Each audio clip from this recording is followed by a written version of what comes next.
Morning everyone, welcome back to our channel Abhijita blogs. সকাল সকাল room থেকে ব্লগটা স্টার্ট করছি। সবার দিনটা খুব খুব ভালো কাটুক। খুব এক্সাইটেড আজকে, কেন কি আমরা যাচ্ছি অযোধ্যা ধামে। যখন থেকে রামলাল্লা মানে প্রতিষ্ঠিত হলো অযোধ্যাতে, তখন থেকে অভির খুব খুব ইচ্ছে ছিল কি যখন আমরা বেনারস আসছি এত কাছে এসে তার দর্শন করব না, এটা হতে পারে না।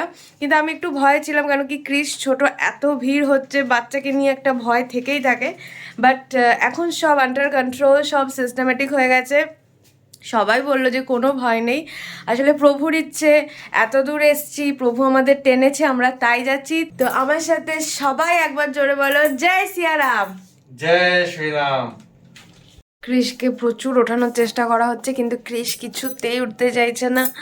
বেচারা কালকে একবার সকাল সকাল উঠেছে, আবার আজকে ওকে সকাল সকালে শুয়ে পাপা রেডি করে দিয়েছে, কিন্তু রেডি হয়ে যায় বলতে নেই, কোনো মানে কান্নাকাটি কিচ্ছু করে না।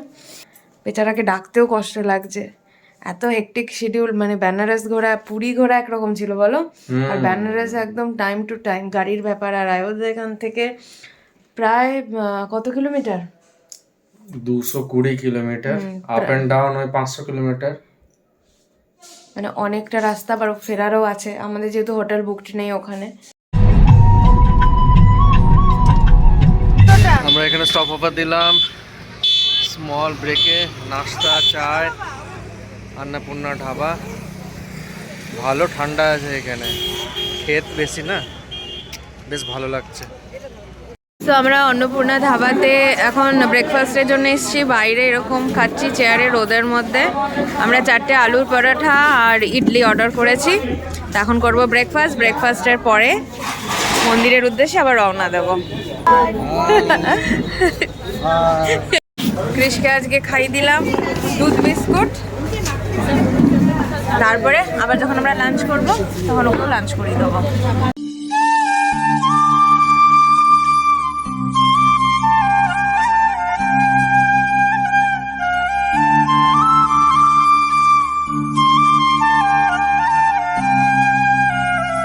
আমরা ফার্স্ট এলাম যেখানে শালিগ্রাম শিলা রাখা হয়েছে, নেপাল থেকে না কর্ণাটকা থেকে এনেছে, আমার ঠিকভাবে নলেজ নেই। তো গাইড আমাদের যেরকম বলবে আমি বলবো। তো আমরা সেখানে ফার্স্ট ভিজিট করলাম। এরকম 4টে পয়েন্ট দেখে আমরা যাব রাম মন্দির। এখানে বলছে পাথরগুলো এতটাই পবিত্র, মানে যদি কেউ টাচ করতে চায় তাহলে চটি খুলে টাচ করতে বলছে, চটি পরে টাচ করতে বারণ করছে, কেন কি এটা শুদ্ধ পাথর এগুলো। আর এই জায়গাটা ছেড়ে যাওয়ার আগে গণেশ কুটি আছে এখানে, গণেশ কুটিটাকে লাস্টে প্রণাম জানিয়ে যেতে বলছে এখান থেকে। দারুণ লাগছে চারিদিকে শুধু প্রভু শ্রীরাম শ্রীরাম।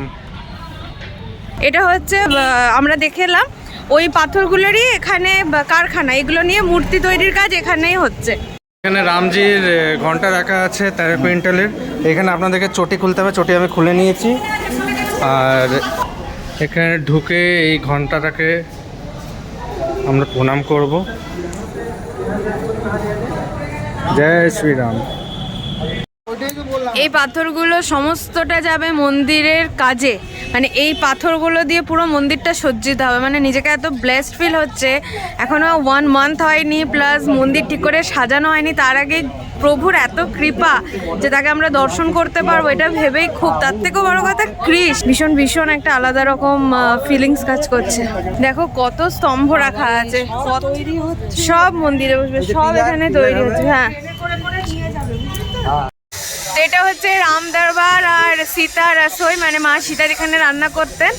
তো এটা হচ্ছে আমাদের 3rd পয়েন্ট, এরপরে 4th পয়েন্ট, তারপরে সোজা রাম মন্দির যার জন্য আসা। আচ্ছা, এটা হচ্ছে রসোই খানা। सभी राम भक्तों की जय। अभी आप इस मंदिर में आए हैं। इस मंदिर का नाम राम दरबार।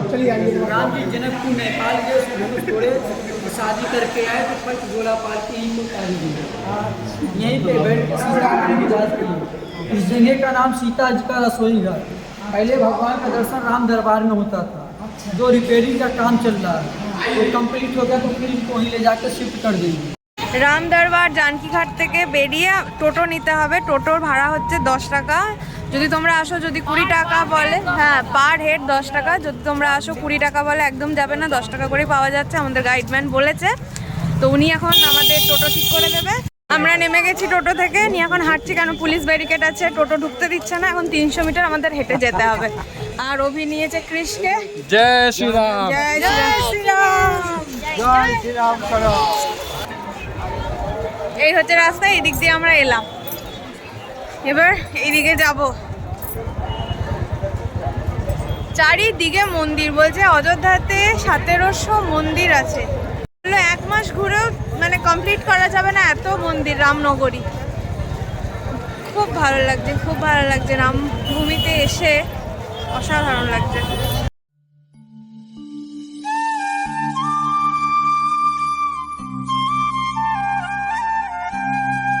এখন আমরা মন্দিরে এন্ট্রেন্সে ঢুকছি আস্তে আস্তে, এটা পুরোটা এন্ট্রেন্স। এখন বাচ্চা 2টো। জয় শ্রীরাম। অনেক ভিড়, কিন্তু খুব ভালোভাবে ম্যানেজ করেছে ভিড়টাকে, একটুও মনে হচ্ছে না। আর কিছুক্ষণ পরে আমাদের ফোন আর ওইগুলো নিয়ে নেওয়া হবে, কেন কি মন্দিরের ভেতরে অ্যালাউ নেই। 24 জানুয়ারি অবধি অ্যালাউ ছিল, 22 তারিখে প্রাণ প্রতিষ্ঠা হয়েছে, 23 তারিখ 24 তারিখ অবধি ফোন অ্যালাউ ছিল ভেতর অবধি, কিন্তু এখন ভেতর অবধি ফোন অ্যালাউ নেই আর।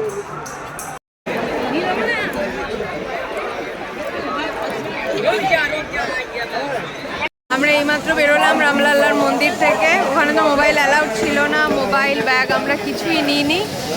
এখন আমি মা আর পুচকুকে নিয়ে এই যে বসে আছে।